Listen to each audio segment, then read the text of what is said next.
Mr. Speaker, the Federal Reserve is the culprit. It has delivered this crisis to us. The Federal Reserve's low interest rate policy is a big mistake. It is not a panacea.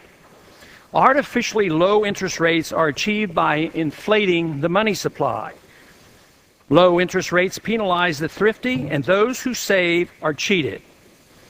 It promotes consumption and borrowing over savings and investing. Manipulating interest rates is an immoral act. It is economically destructive. The policy of artificially low interest rates caused our problems and therefore cannot be the solution. The market rate of interest is crucial information for the smooth operation of the economy. A central bank setting interest rates is price fixing and is a form of central economic planning. Price fixing is a tool of socialists and destroys production. Central bankers, politicians, and bureaucrats can't know what the proper rate should be. They lack the knowledge and are deceived by their own aggrandizement. Manipulating the money supply and interest rates rejects all the principles of the free market. Ironically, free markets and sound money generates low rates, but unlike the artificially low rates orchestrated by the Fed, this information conveyed is beneficial to investors and savers.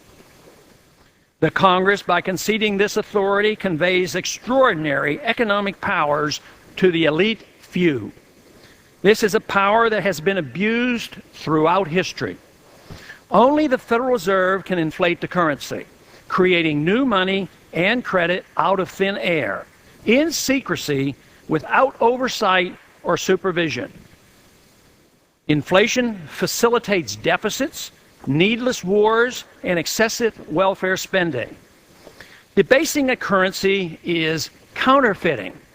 It steals value from every dollar earned or saved.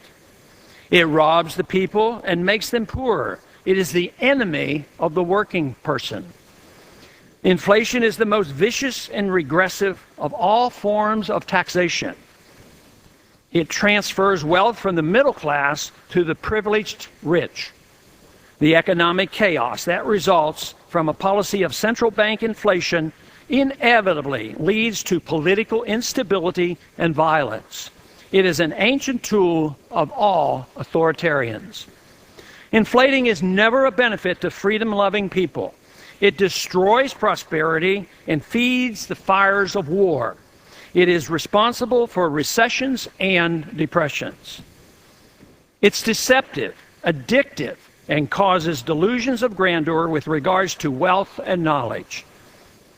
Wealth cannot be achieved by creating money by fiat. It instead destroys wealth, and it rewards the special interests. Depending on monetary fraud for national prosperity or a reversal of our downward spiral is riskier than depending on the lottery. Inflation has been used to pay for all the wars and empires, and they all end badly.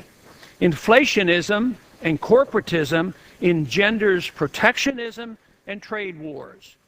It prompts scapegoating, blaming foreigners, illegal immigrants, ethnic minorities, and too often freedom itself for the predictable events and suffering that results. Besides, the whole process is unconstitutional.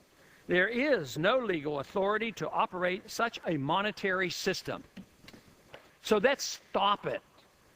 Let us restore a policy of prosperity, peace, and liberty. The time has come. Let's end the Fed.